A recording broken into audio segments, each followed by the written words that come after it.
जैसा कि 31 जुलाई 2022 को यूपी SSSC द्वारा लेखपाल का एग्ज़ाम आयोजित किया गया और यह सफलतापूर्वक कंडक्ट करा लिया गया है। सबसे पहले आप इस क्वेश्चन का आंसर आप मिला लें। लगभग कि जो भी क्वेश्चन को सॉल्व किया गया है वह 100% करेक्ट आंसर इसमें दिया गया है। यदि बाय द वे कोई ऐसी गलती हो तो उसको आप कमेंट बॉक्स में आप इसको बता सकते हैं। दूसरी चीज़ आपसे ये बताना है कि आप कमेंट बॉक्स में आप जिन लोगों ने एग्ज़ाम दिया है वो ये बताएं कि उन्होंने कितना क्वेश्चन कंडक्ट किया है और वो करेक्टली इसे आंसर के साथ मिला करके वो बताएं। थर्ड चीज़ जो इम्पोर्टेंट आपको ये बताना है कि ये जो क्वेश्चन यूपी द्वारा लिया गया लेखपाल का, ये आपको आने वाले एग्ज़ाम में भी काफ़ी काम आने वाला है। इसलिए आप जिन्होंने नहीं भी दिया है उसका आंसर और क्वेश्चन पेपर उसको ये डिस्क्रिप्शन बॉक्स में जा कर के वहाँ से PDF आप डाउनलोड कर लेंगे। इसको डाउनलोड कर दिया जाएगा, आप उसको डाउनलोड करके इसका आंसर भी आप डाउनलोड कर लें। तो चलिए हम ज़्यादा टाइम ना लेते हुए सीधे आते हैं क्वेश्चन आंसर पे। सबसे फर्स्ट क्वेश्चन हिंदी का क्वेश्चन स्टार्ट हो रहा है। तो सबसे पहले फर्स्ट क्वेश्चन पे आते हैं। निम्नलिखित शब्दों पर विचार कीजिए, किस विकल्प में सभी शब्द शुद्ध हैं। तो सबसे पहले हम देखते हैं अधोगति। अधोगति में जो है वो बड़ी है, यहाँ पे छोटी ही होना चाहिए। उज्ज्वला काफ़ी बार एग्ज़ाम में पूछा गया है, इसमें जा आधा जा और होना चाहिए। विस्मरण ये सही है और हितैषी ये सही है, इसलिए इसका करेक्ट आंसर होगा 3 और 4। चलिए तो नेक्स्ट क्वेश्चन पे आते हैं। सेकंड क्वेश्चन, निम्न में से कौन सा शब्द स्त्रीलिंग नहीं है। इसमें यमा, यहाँ पे सबसे पहले आप ध्यान दें कि स्त्रीलिंग नहीं है पूछ रहा है। नहीं पे बहुत लोगों ने नहीं को ठीक से नहीं देखा है और क्वेश्चन को गलत करके चले आए हैं। ये पूछ रहा है स्त्रीलिंग नहीं है, तो यमा ये स्त्रीलिंग है, योजना स्त्रीलिंग है, भिक्षा ये स्त्रीलिंग है, सबला नहीं है। सबला सॉरी संबल क्या है, सबला नहीं संबल ये पुल्लिंग है, ये स्त्रीलिंग नहीं है। तो इसका आंसर करेक्ट आंसर क्या होगा, डी होगा। चलिए नेक्स्ट क्वेश्चन पे आते हैं। किस विकल्प में सही विलोम युग्म है। तो इसका आंसर बी होगा।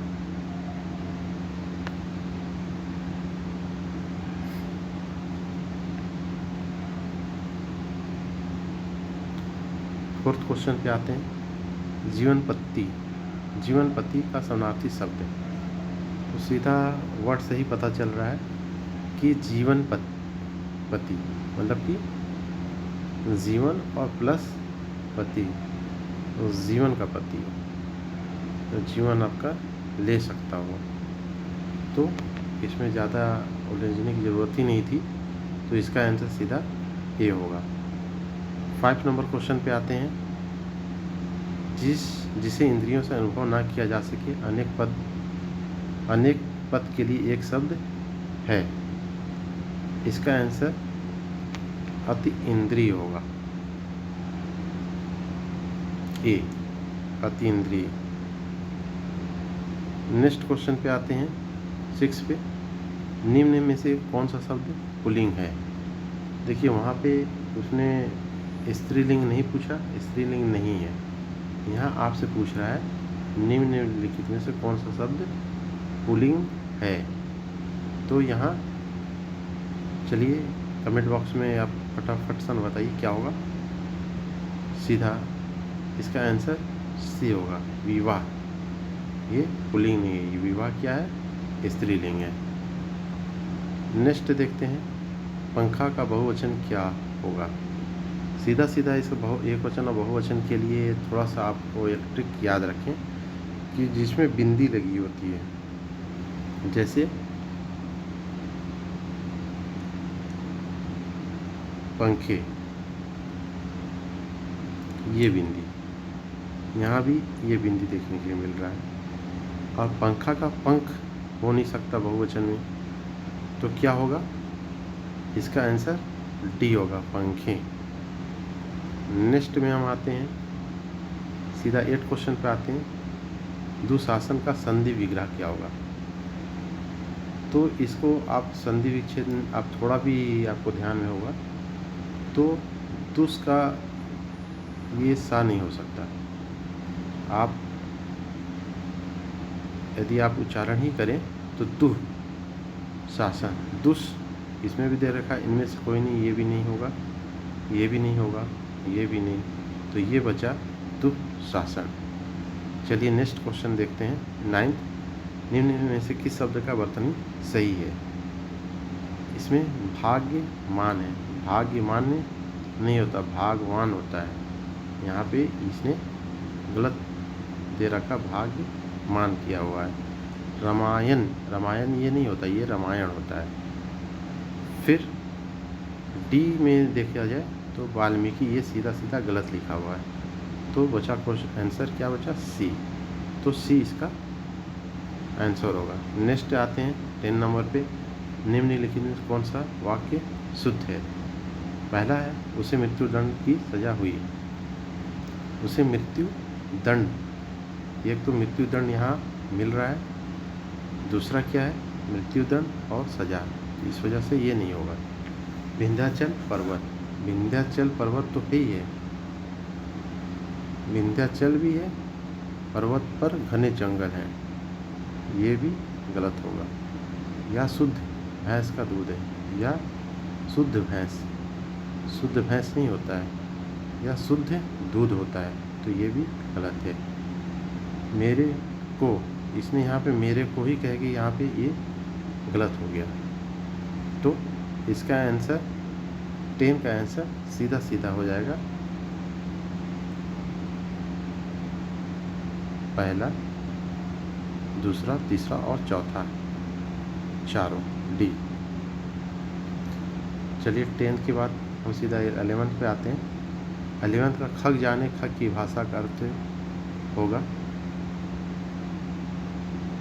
बी, समान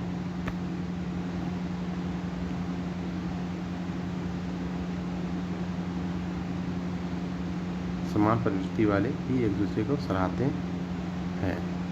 नेक्स्ट देखते हैं 12th नंबर पे। हरिमोहन को रुपए देता है, रेखांकित में कौन सा कारक है? इसका आंसर 12 का सी, संप्रदान कारक का। आपने पढ़ा होगा कर्ता ने कर्म को करण से, तो ये क्वेश्चन काफ़ी बार पूछा जाता है, इसलिए आप इस कारक को आप याद करके रखें, कर्ता ने कर्म को। 30 नंबर पे क्वेश्चन पे आते हैं। अरुण शब्द का अनेकार्थी है, इसका आंसर बी होगा। इसका आंसर अरुण शब्द का अनेकार्थी है बी, प्रातः कालीन सूर्य सिंदूर। नेक्स्ट आते हैं 14 नंबर पे। आज की सभा में अनेक लोग उपस्थित थे, वाक्य में किस भाग में अशुद्धि है? इसका आंसर सी होगा, अनेकों लोग। यहाँ पे अनेकों तो बोल रहा है, और लोग भी, या तो अनेकों होगा या लोग होगा, इसलिए अशुद्धि पूछ रहा है तो अशुद्धि इसका सी होगा। 15 नंबर पे निम्नलिखित में से तत्सम शब्द है। तत्सम के लिए याद रखिए, जहाँ पे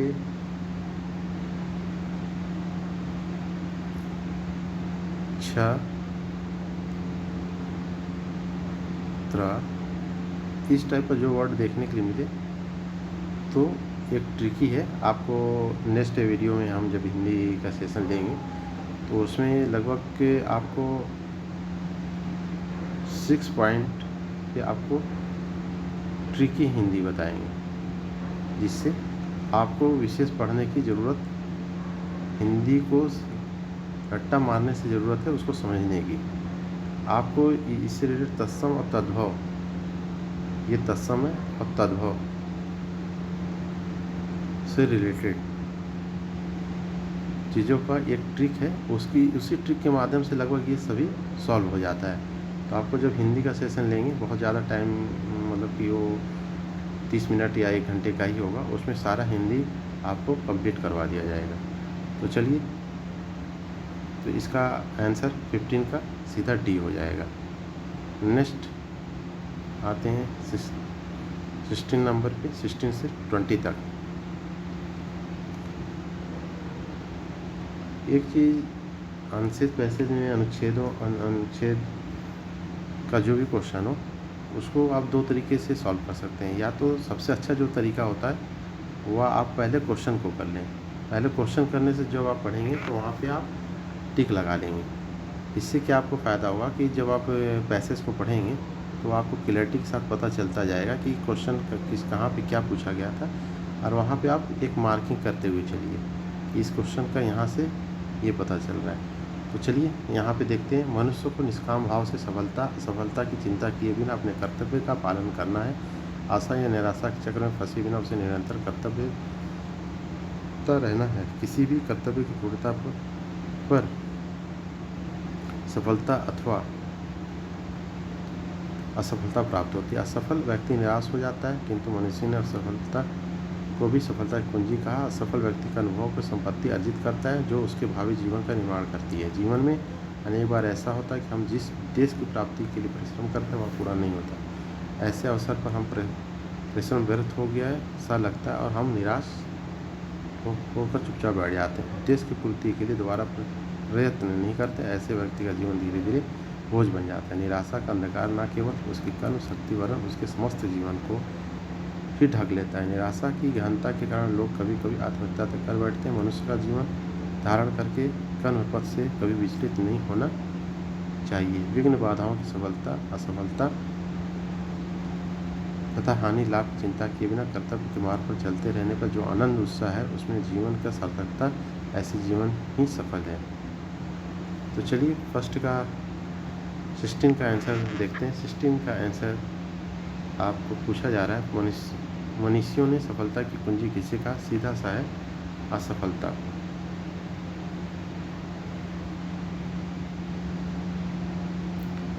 नेक्स्ट क्वेश्चन को देखते हैं। असफल व्यक्ति क्या अर्जित करता है? इसका आंसर भी होगा सफलता। असफलता की चिंता किए बिना, असफल व्यक्ति क्या अर्जित करता है? इसका आंसर जी हाँ बी होगा, अनुभव की संपत्ति।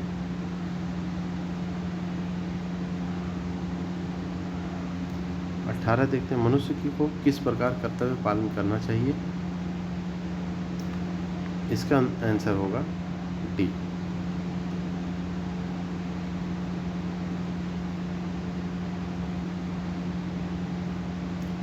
डी इसमें कट गया है, लेकिन इसका आंसर डी होगा। इस पर आप ध्यान दें। नेक्स्ट क्वेश्चन 19 को देखते हैं। जीवन की सार्थकता किसमें है? तो सी, कर्तव्य के मार्ग पर चलने के आनंद में। नेक्स्ट क्वेश्चन 20, कैसे व्यक्ति को जीवन धीरे धीरे बोझ बन जाता है? तो इसका आंसर ए होगा।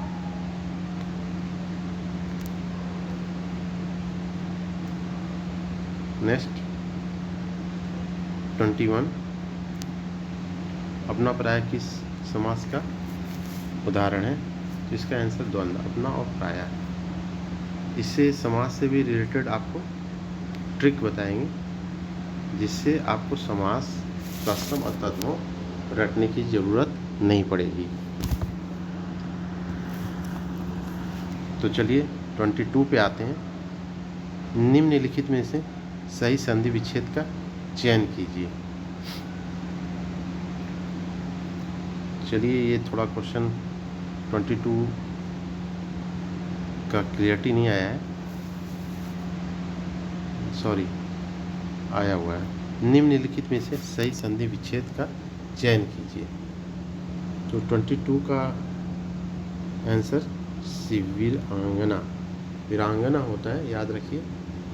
इसमें आ की मात्रा लगी होती है।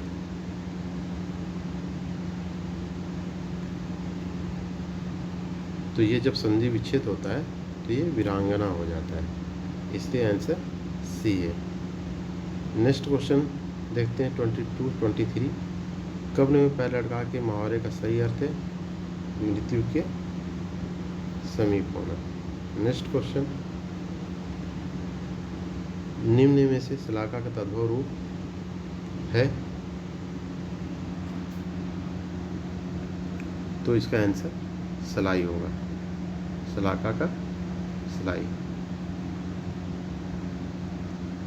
आनंद शब्द का उचित पर्यायवाची शब्द है, 25 का आंसर ए होगा।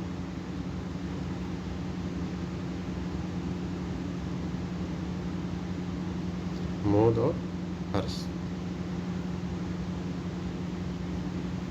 ये हिंदी का कंप्लीट होता है। अब सीधा हम मैथ पे आते हैं। मैथ को क्वेश्चन में 26 to 30 तक का क्वेश्चन है, ग्राफ पे है।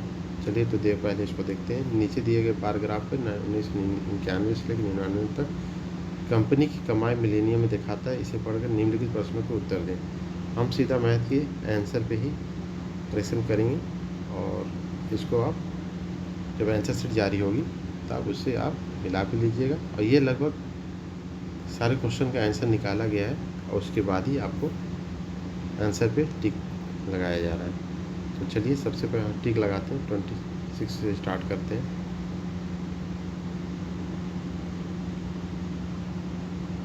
ये बार ग्राफ है।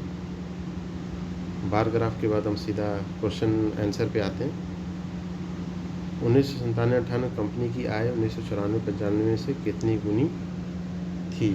26 का है सी, 1.5 गुनी थी। 27 का आंसर जो होगा वह डी, 125%। 27 का आंसर डी, इनमें से कोई नहीं। The ratio of number of years in which earning of a company are below the average earning to those in which the earnings are above the average is. तो इनमें से ये कोई भी नहीं है, तो इसमें से कोई नहीं है। नेक्स्ट 29 का ए, सॉरी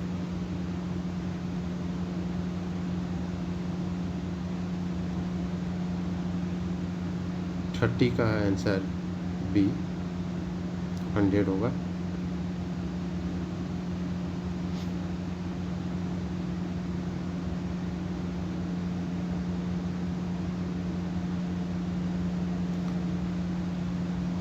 हिस्टोग्राम आयत चित्र एक प्रकार का होता है, तो ये आवृत्ति आरेख होता है, फ्रीक्वेंसी डायग्राम होता है ये। इस चीज़ को आप याद रखिए। नेक्स्ट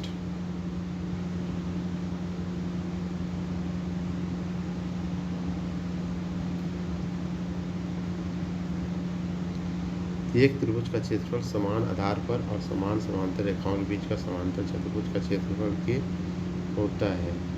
ये बहुत आसान क्वेश्चन था। इसका सीधा सीधा सी होगा आंसर,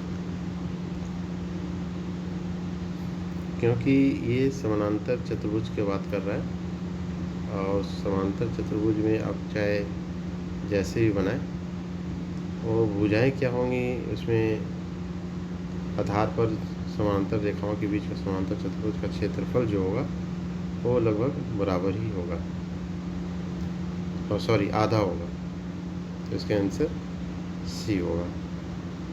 नेक्स्ट 33 कक्षा 21 और 25 की बारंबारता घनत्व कितना है, ये पूछा जा रहा है। तो बारंबारता ये वर्ग और बारंबारता फ्रीक्वेंसी है, इसको आप ध्यान दीजिएगा। इंग्लिश में क्लास एंड फ्रीक्वेंसी। तो इसका आंसर 33 का जो आंसर होगा वह सी होगा, 4, क्योंकि इसमें इसका जो है इसमें 0.5 माइनस करेंगे और इसमें दोनों में 0.5 तो ये 4 आएगा।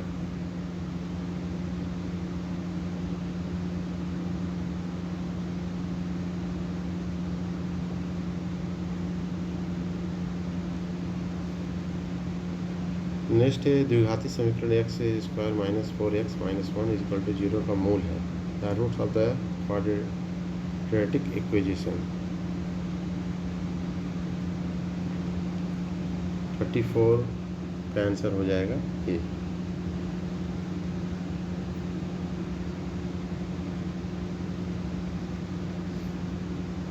$35 देखते हैं। अमित अपना मोबाइल 18,850 की दर से बेचता और 30% की 30% की हानि वहन करता। उसने अपना मोबाइल किस दर पर बेचना चाहिए जिससे उसे 30% का लाभ हो? तो इसका आंसर सिंपल सा है, बी होगा। ये फार्मूला बेस पे ही क्वेश्चन है, आप ऐसे भी लगा करके निकाल सकते हैं। नेक्स्ट आते हैं 36 पे। तो 36 का राहुल का वेतन मोहन के वेतन से 20% अधिक है। राहुल को अपने वेतन पर 30% की वृद्धि मिली, जबकि मोहन को अपने वेतन पर 40% की वृद्धि मिली। वेतन वृद्धि के बाद राहुल का वेतन मोहन के वेतन से लगभग कितना प्रतिशत अधिक है? इसका आंसर 36 का आंसर हो जाएगा ए। 11% हो जाएगा। नेक्स्ट देखते हैं 37 पे। यदि त्रिभुज ABC B पर समकोण है और AB 12 centimetre, AC 13 centimetre, BC ज्ञात करने के लिए बोल रहा। तो 37 का आंसर जो आएगा वह ए होगा।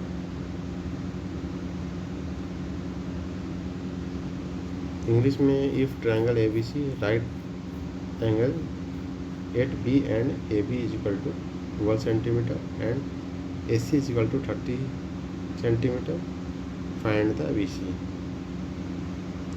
तो 37 का आप लगा लीजिएगा ये। नेक्स्ट, दो संख्याओं का HCF 11 है, उनके एलसीएम के अन्य दो खंड 13 और 17 है। दो संख्याओं में से छोटी संख्या। The HCF of two numbers is 11 and other two factors of their LCM are 13 and 17. The smaller of the two numbers is। ये सीधा सीधा देखते हैं, दोनों से जो ऑप्शन पे देखेंगे जो दोनों से ये कट जाए।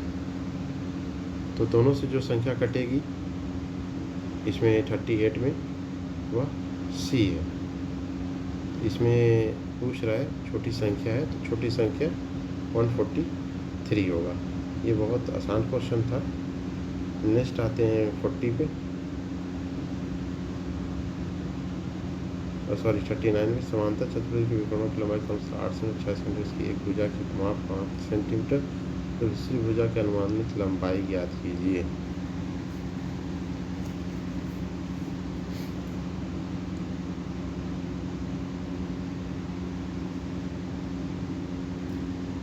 तो 39 का जो आंसर होगा वह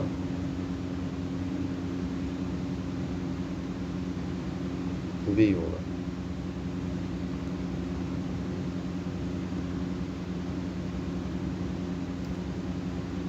देखते हैं। समांतर चतुर्भुज का परिमाप 120 सेंटीमीटर और किन्हीं दो समानांतर भुजाओं के बीच की दूरी 12 सेंटीमीटर है। समचतुर्भुज का क्षेत्रफल सेंटीमीटर में ज्ञात कीजिए।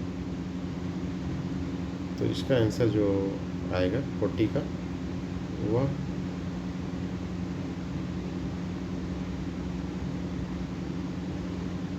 360।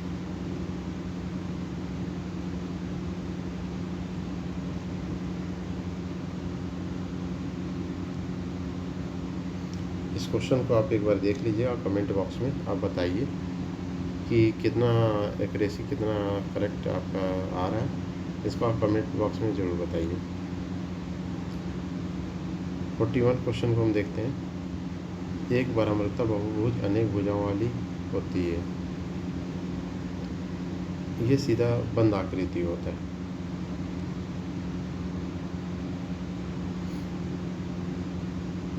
क्योंकि जो बारहमृता बहुभुज होता है वो ऐसे ऐसे ऐसे ऐसे ऐसे करके ये चलता है, तो ये बंद आकृति होती है। तो 41 का जो आंसर होगा वो डी होगा। चलिए नेक्स्ट आते हैं 42 पे। इसका आपको एलसीएम निकालना था, तो सीधा सीधा इस क्वेश्चन का आपको कुछ नहीं करना था। ये ऊपर का आपको एलसीएम निकाल करके और फिर नीचे का एलसीएम निकालना था। तो दोनों का यदि आप एलसीएम निकालें तो 12/1 आएगा। तो इसका आंसर जो हो जाएगा वो डी हो जाएगा। फिर आते हैं 43 पे। 15 संख्याओं का मध्य 30 है। यदि प्रत्येक संख्या में 3 जोड़ दिया जाए और 2, तो नया मध्य क्या होगा? तो यह न्यू मीन पूछ रहा है।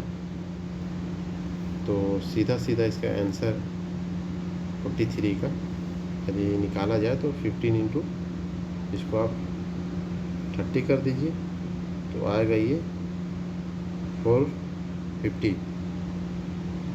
और फिर उसके बाद 15 इंटू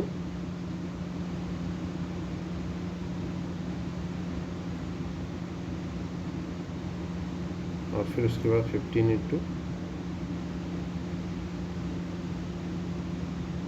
इसको आप 3 कर दीजिए, तो ये आएगा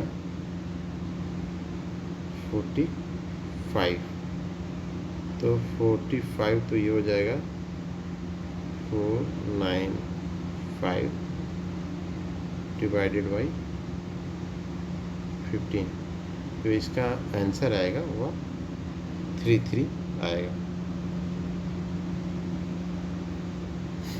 44 में सीधा सीधा बहुलक पूछ रहा है। बहुलक का मतलब कि जो नंबर सबसे ज़्यादा बार आया हो, तो इसका देख करके ही सीधा सीधा आंसर आप लगा सकते थे। तो इसको आप चाहे तो देख सकते हैं, एक बार देख लीजिए। इसका सीधा सीधा आंसर ए है। नेक्स्ट हम देखते हैं 45 पे आते हैं। इसमें माध्यिका निकालने के लिए पूछ रहा है। माध्यिका ये भी बहुत आसान सा क्वेश्चन पूछा गया है। तो इसका n+1 formula n+1 n n+1/2। तो सीधा सीधा है, इसको कर देंगे 7+1/2 = 8/2 4 आएगा। तो इसका तो जब ये 4 पे आएगा तो हम सीधा इसको लिखेंगे 10। याद रखिए कि 12 2 बार है और फिर उसके बाद 13। तो ये टोटल हो जाएगा आपका, इसका आंसर आ जाएगा 13। इसका आंसर जो होगा वो होगा 13। नेक्स्ट हम आते हैं 46 पे। इसमें पूछा जाए एक समबाहु त्रिभुज का परिमाप ज्ञात कीजिए जिसका आधार 18 सेंटीमीटर है। Find the parameter of an equilateral triangle have base 18 centimetre. तो 46 का जो आंसर आएगा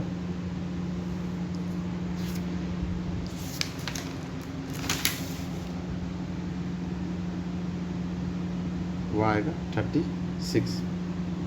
क्योंकि इसका सीधा सीधा हम जब देखें, क्योंकि ये जो पूछ रहा है वह समबाहु त्रिभुज, मतलब कि या इंग्लिश में बोले तो इक्विलैटरल त्रिभुज पूछ रहा है जिसकी सभी भुजाएं समान होती हैं। ये भी 18, ये भी 18, यानी कि 18 इंटू 3 इक्वल टू 36। 47 ये बोडोमास का क्वेश्चन आंसर है। तो इसको करने के लिए सीधा सीधा इसका आंसर 47 का आएगा ए।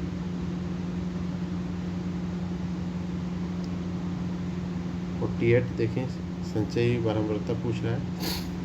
तो पहला जो होगा वह 3, फिर 8 5, फिर 15 7, 25 10 एंड 33 8। तो सीधा इसका आंसर हम आएंगे 48 का जो आंसर होगा, सॉरी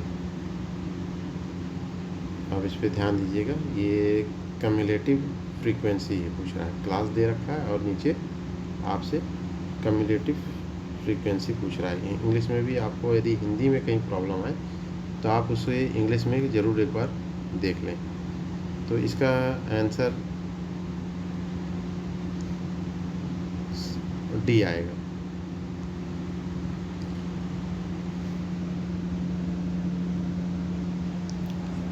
नेक्स्ट हम 49 पे आए।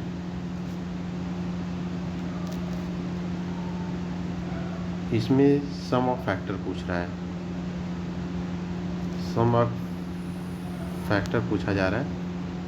इसको आप फैक्टर निकालने के बाद जब आप कैलकुलेट करेंगे 49 का, तो इसका आंसर 49 का सी आएगा। नेक्स्ट 50, एक आयत का क्षेत्रफल सेंटीमीटर में ज्ञात कीजिए जिसकी लंबाई 12 सेंटीमीटर और चौड़ाई 11 centimetre. Find the area in centimetre of rectangle having length 12 centimetre and with जो इसका है 11 सेंटीमीटर। तो इसका आंसर दे रखा है A46, B132,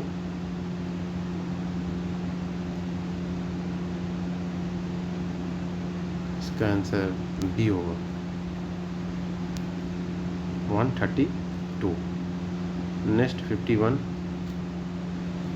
इफ्टा का अब हम सीधा आते हैं जीएस। यहाँ से आपका जीके प्लस जीएस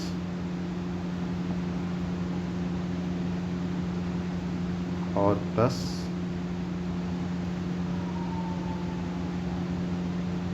ग्राम समाज।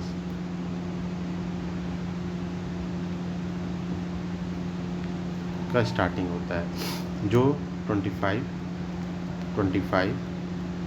और 25 क्वेश्चन इसमें आपको देखने के लिए, सॉरी 51 है, जो कि जीएस के जो क्वेश्चन होंगे वो यहाँ से लेकर 51 से लेकर 70, 51 से लेकर के सॉरी जीएस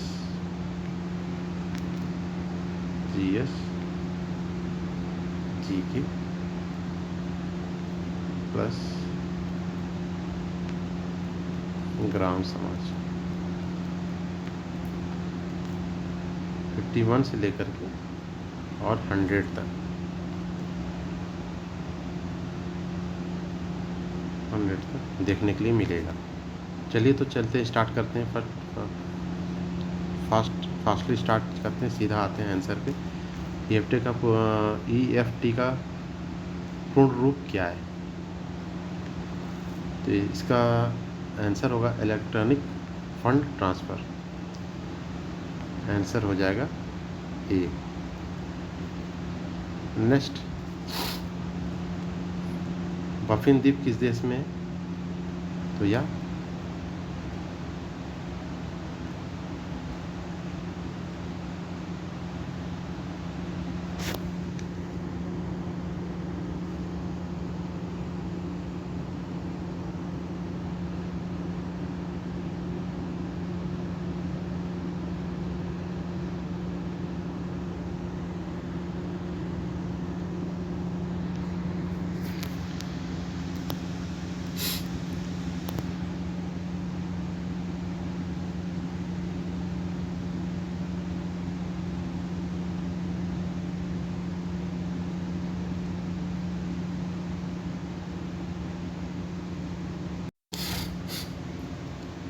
बफिन द्वीप किस देश में है?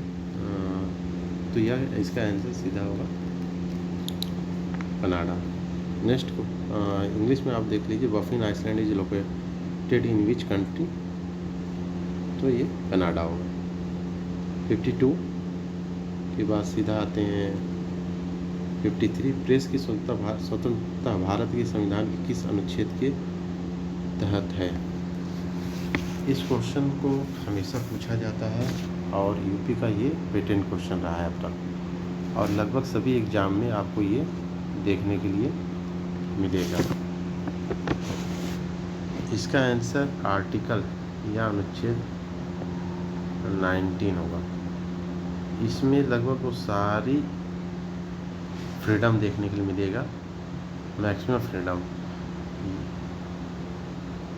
जो प्रेस की है, प्रेस और अदर भी हैं। आप एक बार इस पे और एक बार इस पे भी आर्टिकल 21 को भी ध्यान रखें, क्योंकि यहाँ से क्वेश्चन इस 2 आर्टिकल्स क्वेश्चन अक्सर पूछा जा रहा है। नेक्स्ट क्वेश्चन पे आते हैं। भारत में निम्नलिखित में किस राज्य में सबसे कम लोकसभा सीट है? तो जो सबसे कम लोकसभा सीट है वह है सिक्किम। नेक्स्ट 1942 में जब भारत छोड़ो प्रस्ताव पारित किया गया था, भारत का वायसराय था। When quite India resolution was pass in 1942 the viceroy of India was.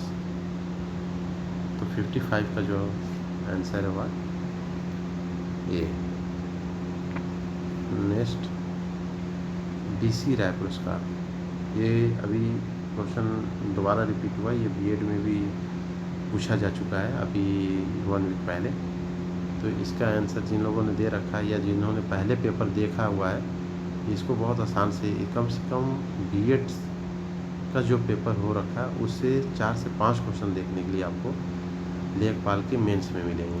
इसलिए आप पेपर को कंटिन्यू वॉच करते रहें। यदि आप सीरियस कैंडिडेट हैं, आप देख रहे हैं, तो पेपर को ज़रूर देखें, क्योंकि जो पेपर हो जाता है उससे 5 से 10 क्वेश्चन आता है और ये सिलेक्शन के लिए बहुत इम्पॉर्टेंट होता है। तो इसका आंसर होगा चिकित्सा।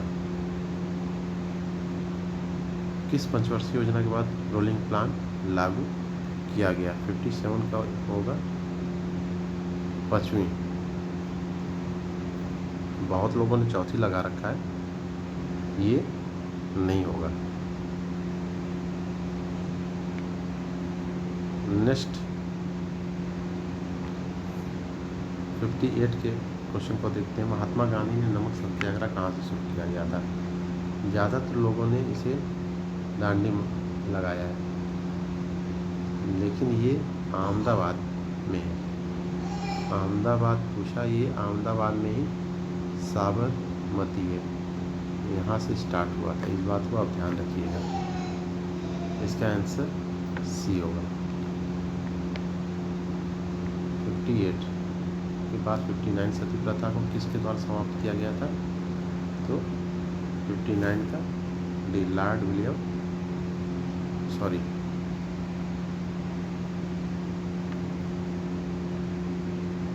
Lord Curzon.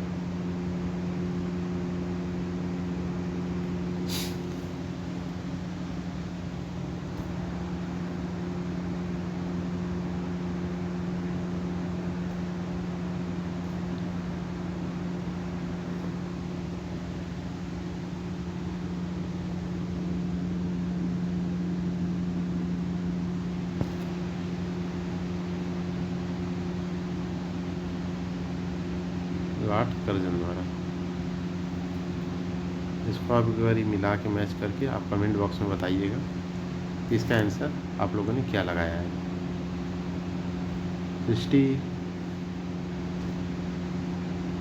ब्रिटिश शासन के दौरान भारत की अधिकांश जनसंख्या जीविका के लिए किस क्षेत्र पर निर्भर थी? Most of Indian population during the British rule was dependent on which sector for a living? तो सीधा है कि इंडिया जो है वह एग्रीकल्चर से रिलेटेड माना जाता है। यहाँ एग्रीकल्चर आज भी एग्रीकल्चर की 68 to 69 परसेंट लोग आज भी डिपेंडेंसी है। इसलिए कृषि सेक्टर जो होता है वह प्राथमिक सेक्टर होता है। तो इसका आंसर होगा ए।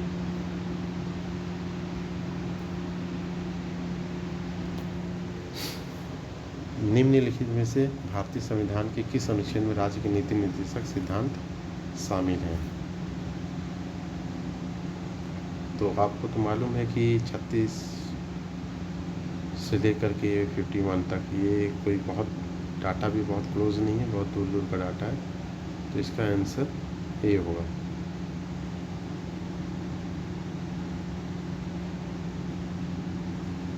उत्तर प्रदेश की अर्थव्यवस्था आधारित है, यहाँ की ज़्यादातर जनसंख्या जो डिपेंडेंसी है वह कृषि यानी एग्रीकल्चर पे है, जिसको प्राथमिक सेक्टर भी कहते हैं।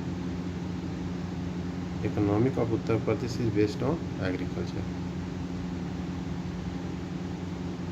63 सबसे लंबा राष्ट्रीय राजमार्ग कौन सा जो उत्तर प्रदेश से होकर गुजरता है? Which is the longest national highway pass through the Uttar Pradesh?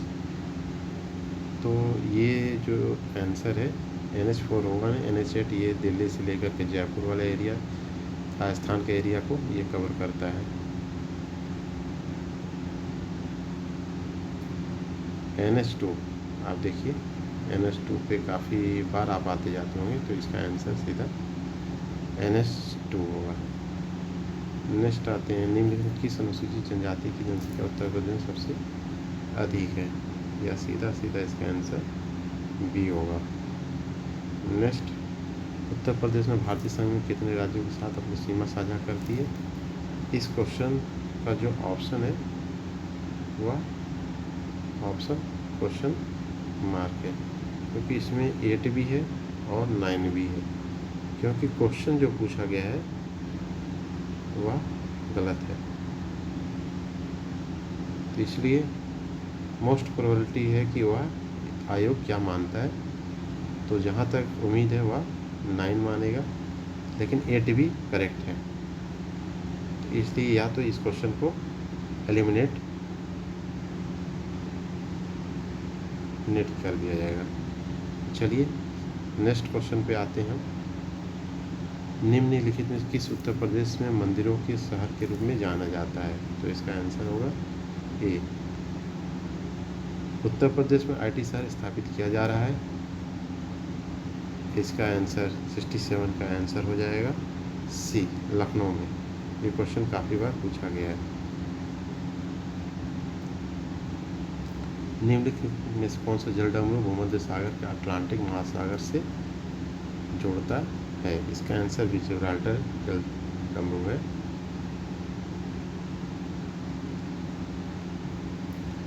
B.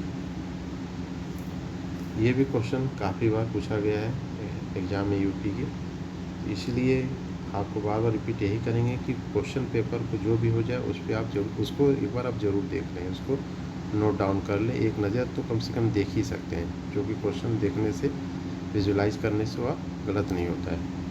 Next हम आते हैं, आप इंग्लिश में भी देख लीजिए। Which of the flowing state connect Mediterranean see the Atlantic ocean? State of Gibraltar. आप कंप्यूटर वायरस को कैसे पता लगा सकते हैं? ये तो बहुत इजी क्वेश्चन था, तो इसको सिंपल सा है आंसर सी।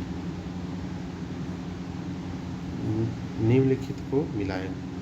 ये दो ऑप्शन को आप मिला लें तो लगभग सारा सॉल्व हो जाएगा। गोविंद वल्लभ पंत, तो ये किस नदी पे है?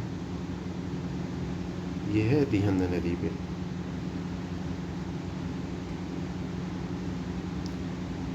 और परीक्षा बांध बेतवा नदी पे।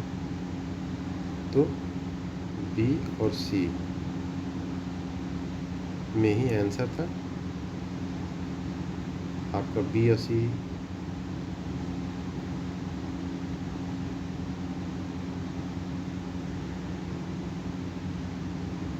ए का फर्स्ट का बी और सेकंड का सी, फर्स्ट का बी और सेकंड का सी आंसर आपका हो जाएगा ए। कौन नेपाल में हिमालय पर्वतमाला में एवरेस्ट बेस कैंप EBC को फतह करने वाली सबसे कम उम्र की भारतीय पर्वतारोही में से एक बन गया? तो 71 का जो आंसर होगा वह है बी, प्रीतम अमानिया। ये न्यूज़पेपर में काफ़ी बार चर्चा में रहा है, ये करंट का क्वेश्चन पूछा गया।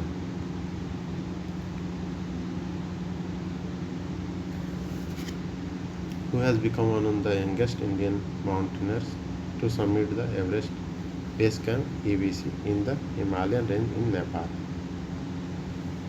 नेक्स्ट,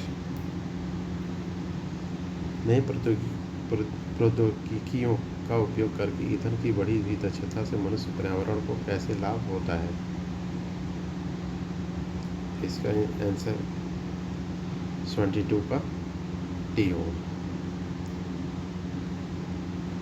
प्रदूषण और खपत में कमी आएगी। Production of fuel will increase. Answer आपको बता रखा है डी।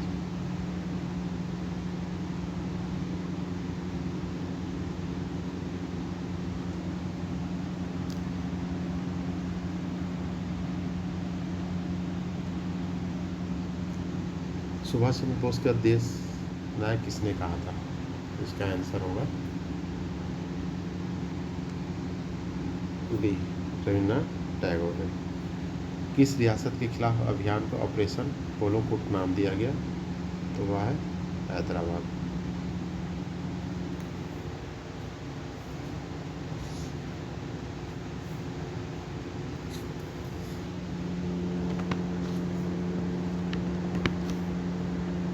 किस देश ने मई 2022 में ब्रिक्स विदेश मंत्रियों का बैठक की अध्यक्षता की थी? ये भी करंट का क्वेश्चन है। Which countries chaired the BRICS foreign minister meet in May 2022? तो इसका आंसर चाइना, चीन। भारत सरकार की निम्नलिखित कौन सी योजना ग्रामीण क्षेत्र शहरी क्षेत्र में युवाओं के प्रवास को रोकने में प्रस्ताव करती है? Which of the following scheme of Indian government purposes to prevent the migration of youth from the rural area to urban area? तो इसका 76 का जो आंसर होगा वह डी होगा, SGRY। SGRY का फुल फॉर्म क्या होता है और पूरा का फुल फॉर्म क्या होता है और ये कब लागू किया गया, इसको आप कमेंट बॉक्स में बताइए। चलिए नेक्स्ट क्वेश्चन देखते हैं 77 को। पंचायती राज प्रशिक्षण संस्थान उत्तर प्रदेश में निम्नलिखित में से किस स्थान पर स्थापित किया गया? ये रिपीट किया हुआ क्वेश्चन है और PCS में भी रिपीट हुआ है और काफ़ी जगह आपको ये रिपीटेड क्वेश्चन है। इसका सीधा आंसर सी है। नेक्स्ट, निम्नलिखित में किस योजना का उद्देश्य भारत में ग्रामीण गरीब लोगों को आवास प्रदान करना था? तो यह बहुत आसान सा क्वेश्चन है, इसका आंसर डी होगा, प्रधानमंत्री आवास योजना ग्रामीण। निम्नलिखित में से भारत सरकार किस योजना का मुख्य उद्देश्य बालिका की उत्तरजीविता को सुनिश्चित करना था? इसका आंसर बी होगा। ये भी काफ़ी बार क्वेश्चन पूछा गया, बेटी बचाओ और बेटी पढ़ाओ। UPRRDA यूपी ग्रामीण सड़क विकास एजेंसी की स्थापना कब की गई थी? ये इसका आंसर ए होगा, 2003 में। नेक्स्ट, स्वच्छ भारत मिशन ग्रामीण चरण 2 किस वर्ष शुरू किया गया था? स्वच्छ भारत मिशन ग्रामीण phase 2 was launch in which year? ये फेज 2 का बात कर रहा है, आप ध्यान दीजिएगा।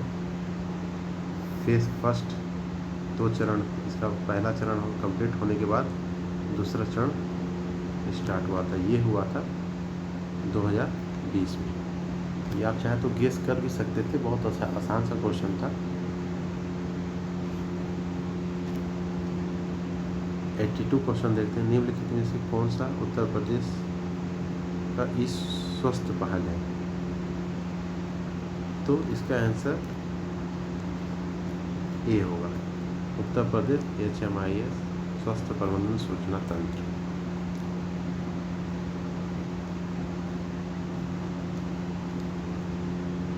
Which of the following is e-health initiatives taken by Uttar Pradesh?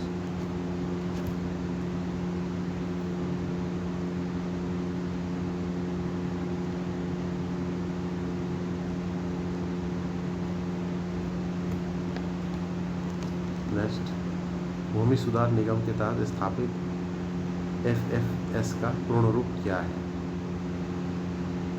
तो यहाँ पे आपको ऑप्शन पहले ये दे दिया, भूमि सुधार निगम। तो भूमि सुधार निगम जो है वह फॉरेन होगा नहीं, यहाँ पे आप ध्यान दीजिए, फॉरेन। फिशर, भूमि सुधार की बात कर रहा तो फिशर भी नहीं आएगा, और फ्रेश फील्ड ये भी नहीं आएगा। तो फार्मर फील्ड स्कूल ये इसका आंसर होगा। केंद्र सरकार के निम्नलिखित में से कौन सी योजना धुआं मुक्त ग्रामीण भारत की परिकल्पना करती है? तो इसका आंसर सी होगा, प्रधानमंत्री उज्ज्वल योजना। इस योजना को जब लागू किया गया था तो इसमें 3 चीज़ें शामिल थी। ये हरियाणा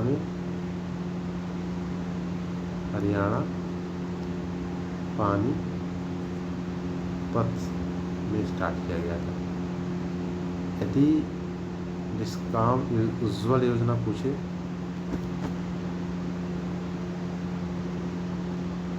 डिस्काम पूछेगा तो यह विद्युत से होता है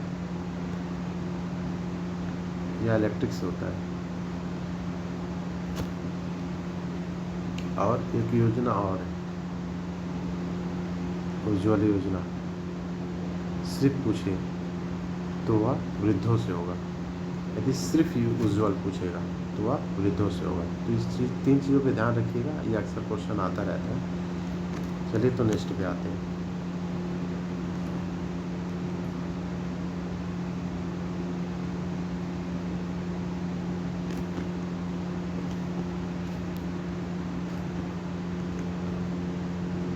निम्नलिखित में किस स्थान का मिशन भूमि संसाधनों के स्वस्थ और उत्पादकता का एक स्थायी तरीके से संरक्षित करना और सभी संभावित खेती योग्य भूमि को रक्षा, पुनर्वास और पुनः स्थापना करना था? तो इसका आंसर 85 का जो आंसर उत्तर प्रदेश भूमि सुधार निगम, ये इसी वजह से ही आया, लागू किया गया था। उत्तर प्रदेश भूमि सुधार निगम। नेक्स्ट,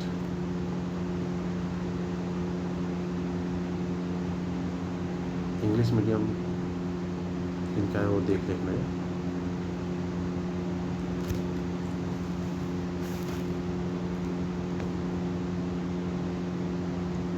आंसर इसका ए होगा। निम्नलिखित में कौन सी योजना दुर्व्यापार और व्यावसायिक यौन शोषण के पीड़ितों के दुर्व्यापार की रोकथाम और बचाव, पुनर्वास और पुनः एकीकरण के लिए? देखिए उसी जगह से ये क्वेश्चन फिर से आया है, उज्ज्वल योजना। उज्ज्वल योजना से ही क्वेश्चन ये दोबारा पूछा गया है। तो यदि सिर्फ उज्ज्वल आया तो शोषण पीड़ितों वृद्धों के लिए ही होता है। यदि प्रधानमंत्री होता तो वह LPG के लिए होता है। PM इसके आगे लिखा होता उज्ज्वल के आगे तो यह LPG के लिए होता है, liquid petroleum gas.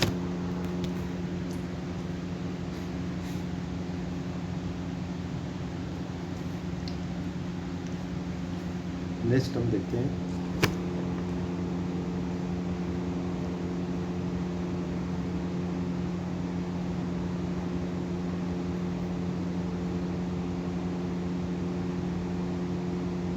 which of the following scheme is for the prevention of the trafficking and disputes? Sorry, next. ग्रामीण क्षेत्र को अर्थव्यवस्था बुनियादी ढांचा को मजबूत करने के 2021 में निम्नलिखित में से कौन सी योजना शुरू की गई थी? ये था भूमि मातृभूमि योजना, यूपी मातृभूमि योजना। इसका आंसर होगा ये। निम्नलिखित में से कौन सी योजना गैर कृषि गतिविधियों महिलाओं को उद्यमशीलता कौशल के विकास माध्यम से महिलाओं को आर्थिक सशक्तिकरण का प्रावधान करती है? गैर कृषि का बात कर रहा है। सबसे पहले आप इस पे ध्यान दीजिए। उद्यमशीलता में कुशलता स्किलनेस की भी बात कर रहा है ये। पहला तो गैर कृषि का बात कर रहा है, सेकंड कौशल योजना स्किलनेस का भी बात कर रहा है, और महिलाओं का आर्थिक सशक्तिकरण। तो ये सारा किसमें आएगा? ये 88 का ए।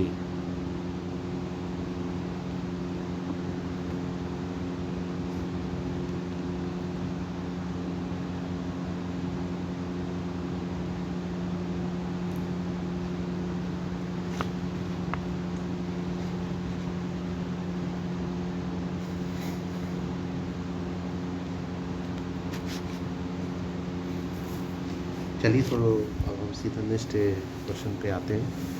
और एक चीज़ यहाँ आप इस बात पे ध्यान रखिए कि क्वेश्चन का जो नेचर है वो बहुत ही टफ नहीं है, मॉडरेट क्वेश्चन पूछा गया है। और इस क्वेश्चन को आप कोशिश यही करिए कि एक नज़र जिन्होंने नहीं दिया उनके लिए स्पेशली है कि इसे आप एक बार ज़रूर